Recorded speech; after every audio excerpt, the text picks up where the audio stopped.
नमस्कार 24 funny story channel में स्वागत है। आइए सुनते हैं आज की स्टोरी नशा। ईश्वर एक बड़े जमींदार का लड़का था और मैं गरीब कलरक का, जिसके पास मेहनत मजदूरी के सिवा और कोई जायदाद न थी। हम दोनों में परस्पर बहसें होती रहती थी।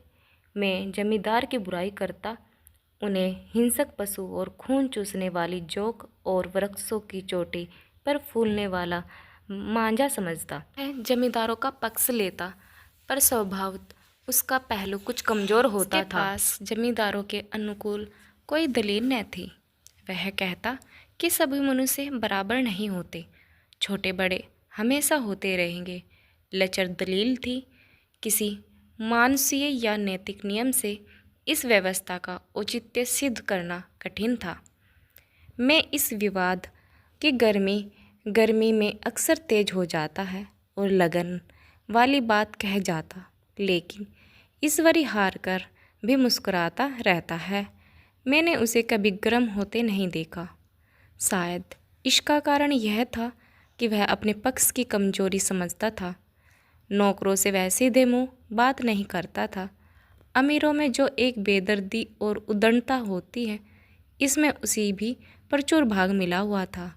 नौकर से बिस्तर लगाने में जरा भी देर की, दूध ज़रूरत से ज़्यादा गर्म या ठंडा हुआ, साइकिल अच्छी तरह साफ नहीं हुई तो वह आपे से बाहर हो जाता था। सुस्ती, बदतमीजी उसे जरा भी बर्दाश्त न थी, पर दोस्तों से और विशेषकर मुझसे उसका व्यवहार सौहार्द और नम्रता से भरा हुआ होता था। शायद उसकी जगह मैं होता तो मुझसे भी वह कठोरता पैदा हो जाती जो उससे थी, क्योंकि मेरा लोक प्रेम सिद्धांतों पर नहीं, निजी दशाओं पर टिका हुआ था। लेकिन वह मेरी जगह होकर भी शायद अमीर ही रहता, क्योंकि वह प्रकृति से ही विलासी और ऐश्वर्यप्रिय था। अब की दशहरे की छुट्टियों में मैंने निश्चय किया कि घर न जाऊंगा। मेरे पास किराए के लिए रुपए नहीं थे और न घर वालों को तकलीफ देना चाहता था। मैं जानता हूँ वह मुझे जो कुछ देते हैं वह उनकी हैसियत से बहुत ज़्यादा है। उसके साथ ही परीक्षा का ख्याल था। अभी बहुत कुछ पढ़ना है। बोर्डिंग हाउस में भूत की तरह अकेले पड़े रहने को भी जी नहीं चाहता था। इसलिए जब ईश्वरी ने मुझे अपने घर का न्योता दिया तो मैंने बिना आग्रह के राजी हो गया। ईश्वरी के साथ परीक्षा की तैयारी खूब हो जाएगी। वह अमीर होकर भी मेहनती और ज़हीन है। उसके साथ ही कहा, लेकिन भाई एक बात का ख्याल रखना, वहाँ अगर जमींदारों की निंदा की तो मुआमिला बिगड़ जाएगा और मेरे घर वालों को बुरा लगेगा। वह लोग तो आसमियों पर इसी दावे से शासन करते हैं कि ईश्वर ने आसमियों को उनकी सेवा के लिए ही पैदा किया है।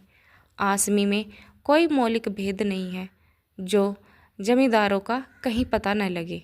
मैंने कहा, तो क्या तुम समझते हो कि मैं वहाँ जाकर कुछ और हो जाऊँगा? हाँ, मैं तो यही समझता हूँ। तुम गलत समझते हो। ईश्वरी ने इसका कोई जवाब नहीं दिया। कदाचित उसने इस मामले को मेरे विवेक पर छोड़ दिया और बहुत अच्छा किया। अगर वह अपनी बात पर अड़ता तो मैं भी जिद पकड़ लेता। सेकंड क्लास तो क्या, मैंने कभी इंटर क्लास में भी सफ़र नहीं किया। अब की सेकंड क्लास में सफ़र का सौभाग्य प्राप्त हुआ। गाड़ी में 9 बजे रात के आती, पर यात्रा के हर्ष में हम शाम को स्टेशन जा पहुँचे। कुछ देर इधर उधर सैर करने के बाद रिफ्रेशमेंट रूम में जाकर हम लोगों ने भोजन किया। मेरी वेशभूषा और रंग ढंग से पारखी खानसामों को यह पहचानने में देर न लगी कि मालिक कौन है और पिछलग्गू कौन। लेकिन न जाने क्यों मुझे उनकी गुस्ताखी बुरी लग रही थी।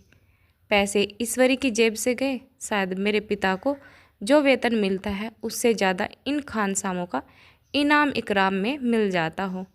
एक अठन्नी तो चलते समय ईश्वरी ने ही दे दी।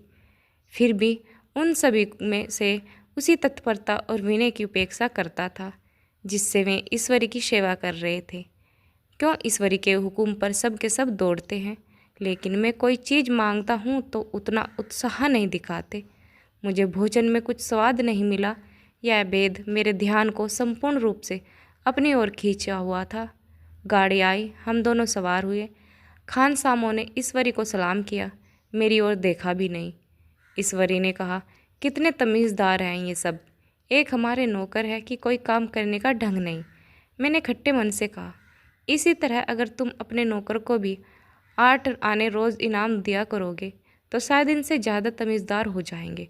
तो क्या तुम समझते हो यह सब केवल इनाम के लालच से इतना अदब करते हैं? जी नहीं, कदापि नहीं। तमीज़ और अदब तो इनके रक्त में मिल गया है। गाड़ी चली, डाक थी, प्रयास से चली तो प्रतापगढ़ जाकर रुकी। एक आदमी ने हमारा कमरा खोला, मैं तुरंत चिल्ला उठा, दूसरा दर्जा है, सेकंड क्लास है। उस मुसाफिर ने डिब्बे के अंदर आकर मेरी ओर एक विचित्र उपेक्षा की दृष्टि से देखकर कहा, जी हाँ, सेवक इतना समझता है, और बीच वाले बर्डे पर बैठ गया। मुझे कितनी लज्जा आई, कह नहीं सकता। भोरे होते होते हम लोग मुरादाबाद पहुँचे।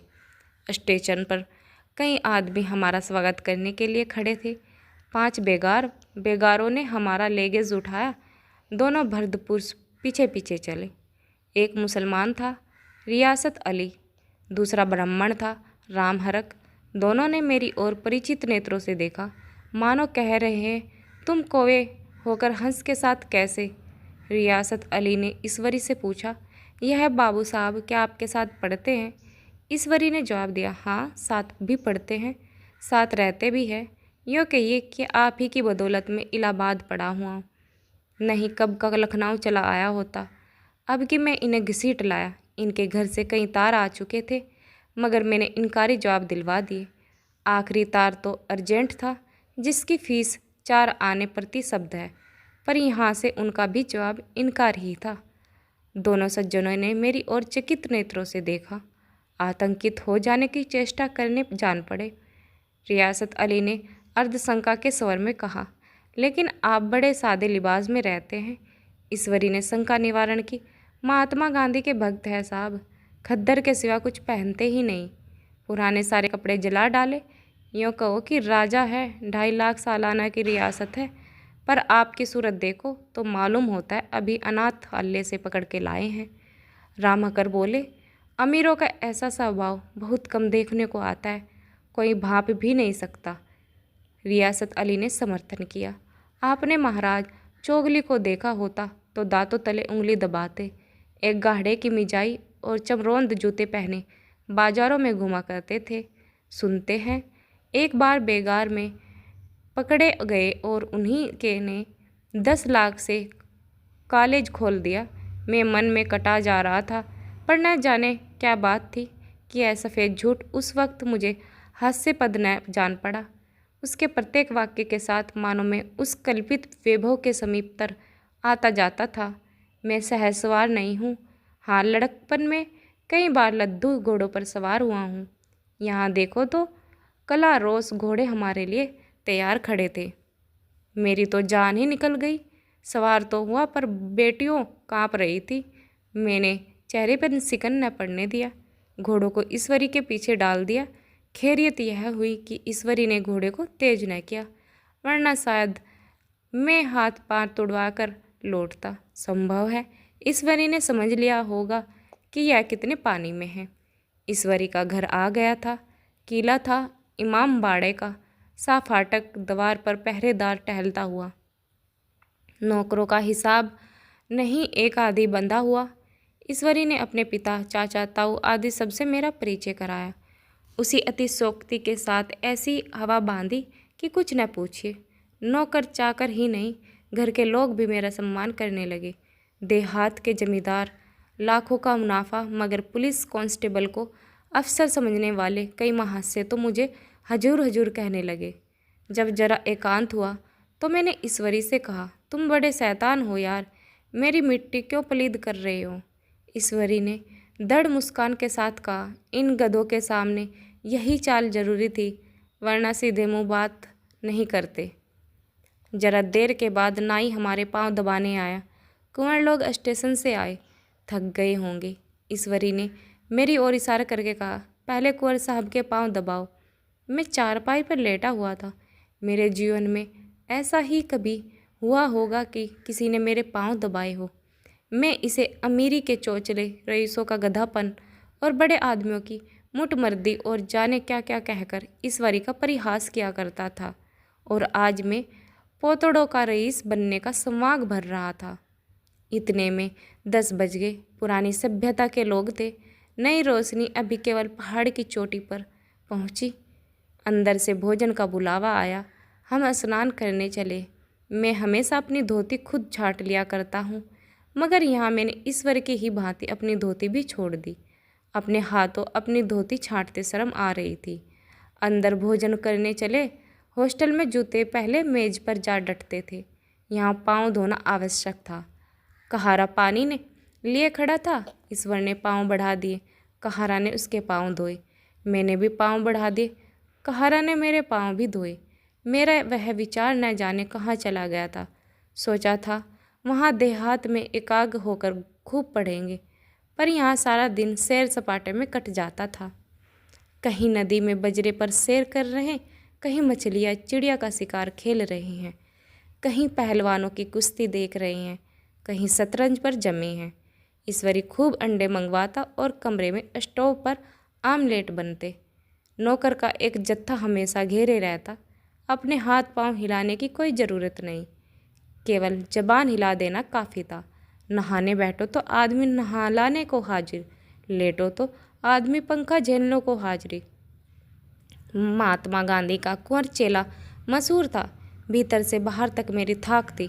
नाश्ते में जरा भी देर न होने पाए, कुंवर साहब नाराज न हो जाए, बिछवान ठीक समय पर लग जाए। कुंवर साहब के सोने का समय आ गया। मैं ईश्वरी से भी ज़्यादा नाजुक दिमाग बन गया था, बनने पर मजबूर किया गया था। ईश्वरी अपने हाथ से बिस्तर बिछाए, लेकिन कुंवर मेहमान अपने हाथों कसेटे अपना बिछवाना बिछा सकते हैं। उनकी महानता में बट्टा लग जाएगा। एक दिन सचमुच यही बात हो गई। ईश्वरी घर में था। शायद अपनी माता से कुछ बातचीत करने में देर हो गई। यहाँ 10 बज गए। मेरी आंखें नींद में झपक रही थी, मगर बिस्तर कैसे लगाऊं? कुंवर जो ठहरा। कोई 11:30 बजे महरा आया। बड़ा मुँह लगा नौकर था। घर के धंधों में मेरा बिस्तर लगाने की उसे सुद्धि नहीं थी। अब जो याद आई तो भागा हुआ आया। मैंने ऐसी डांट बताई कि उसने भी याद किया होगा। ईश्वरी मेरी डांट सुनकर बाहर निकल आया। बोला, तुमने बहुत अच्छा किया। यह सब हरामखोर इसी व्यवहार के योग्य हैं। इसी तरह ईश्वरी एक दिन एक जगह दावत में गया हुआ था। शाम हो गई, मगर लैंप मेज पर रखा हुआ था।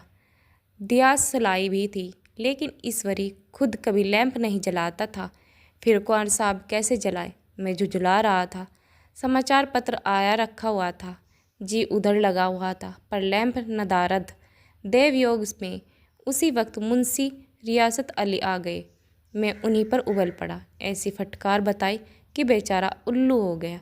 तुम लोगों को इतनी फिक्र भी नहीं कि लैंप तो जलवा दो। मालूम नहीं ऐसे कामचोर आदमियों का यहाँ कैसे गुजर होता है। मेरे यहाँ घंटे भर निर्वाह न हो। रियासत अली ने कांपते हुए हाथों से लैंप जला दिया। वहाँ एक ठाकुर अक्सर आया करता था। कुछ मनचला आदमी था, महात्मा गांधी का परम भक्त। मुझे महात्मा जी का चेला समझकर मेरा बड़ा लिहाज करता था, पर मुझसे कुछ पूछते संकोच करता था। एक दिन मुझे अकेला देखकर आया और हाथ बांधकर बोला, सरकार तो गांधी बाबा के चले हैं ना। लोग कहते हैं कि यह सुराज हो जाएगा तो जमींदार न रहेंगे। मैंने सान जमाई, जमींदार के रहने की ज़रूरत ही क्या है? यह लोग गरीबों का खून चूसने के सिवा और क्या करते हैं? ठाकुर ने फिर पूछा, तो क्या सरकार सब जमींदारों की ज़मीन छीन ली जाएगी? मैंने कहा, बहुत से लोग तो खुशी से दे देंगे। जो लोग खुशी से न देंगे उनकी ज़मीन छीननी पड़ेगी। हम लोग तो तैयार बैठे हैं। जो ही स्वराज हुआ अपने इलाके आदमियों के नाम हिबा कर देंगे। मैं कुर्सी पर पाँव लटकाए बैठा था। ठाकुर मेरे पाँव दबाने लगा। फिर बोला, आजकल जमींदार लोग बड़ा जुल्म करते हैं सरकार। हमें भी हजूर है, अपने इलाके में थोड़ी सी ज़मीन दे दें तो चलकर वहीं आपकी सेवा में रहे। मैंने कहा, अभी तो मेरा कोई अख्तियार नहीं है भाई, लेकिन जो ही अख्तियार मिला मैं सबसे पहले तुम्हें बुलाऊंगा।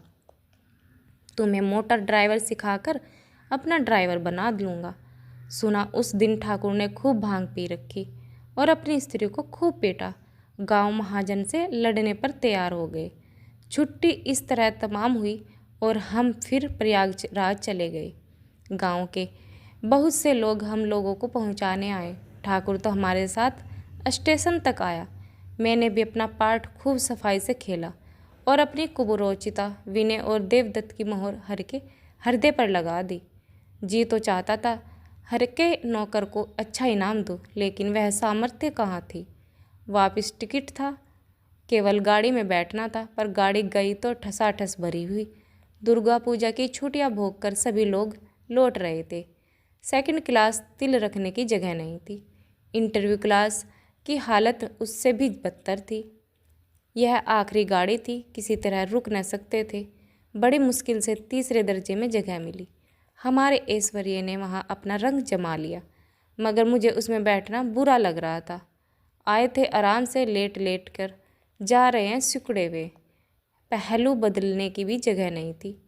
कई आदमी पढ़े लिखे भी थे। वे आपस में अंग्रेजी राज्य की तारीफ करते जा रहे थे। एक महाशय बोले, ऐसा न्याय तो किसी राज्य में नहीं देखा। छोटे बड़े सब बराबर। राजा भी किसी पर अन्याय करे तो अदालत उसकी गर्दन दबा देती है। दूसरे सज्जन ने समर्थन किया, अरे साहब, आप खुद बादशाह पर दावा कर सकते हैं, अदालत में बादशाह पर डिग्री हो जाती है। एक आदमी जिसकी पीठ पर बड़ा गड्ढा बंधा था, कलकत्ते जा रहा था। कहीं खटरी रखने की जगह न मिलती थी, पीठ पर बांधे हुए था। उसने बेचैन होकर बार बार द्वार पर खड़ा हो जाता। मैं द्वार के पास ही बैठा हुआ था। उसका बार बार आकर मेरे मुंह को अपनी गठरी से रगड़ना मुझे बहुत बुरा लग रहा था। एक तो हवा यूं ही कम थी, दूसरे उस गवार का आकर मेरे मुंह पर खड़ा हो जाना मानो मेरा गला दबाना था। मैं कुछ देर तक जब्त किए बैठा रहा। एकाएक मुझे क्रोध आ गया। मैंने उसे पकड़कर पीछे ढेल दिया और 2 तमाचे जोर जोर से लगाए। उसने आंखें निकाल कर कहा, क्यों मारते हो बाबूजी, हमने भी किराया दिया है। मैंने उठकर 2-3 तमाचे जड़ दिए। गाड़ी में तूफान आ गया। चारों ओर से मुझ पर बौछार पड़ने लगी। अगर इतने नाजुक मिजाज हो तो अव्वल दर्जे में क्यों नहीं बैठे? कोई बड़ा आदमी होगा तो अपने घर का होगा। मुझे इस तरह मारते तो दिखा देता। क्या कसूर किया था बेचारे ने? गाड़ी में सांस लेने की जगह नहीं, खिड़की पर जरा सांस लेने खड़ा हो गया तो उस पर इतना क्रोध। अमीर होकर क्या आदमी अपनी इंसानियत बिल्कुल खो देता है? यह भी अंग्रेजी राज है जिसका आप बखान कर रहे थे। एक ग्रामीण बोला, दफ्तर माँ घुस पावत नहीं, उस पे इतना मिजाज। और मेरा नशा अब कुछ उतरता हुआ मालूम होता था। आज की कहानी हमारी यहीं समाप्त होती है। मिलते हैं नई वीडियो के साथ, तब तक के लिए धन्यवाद।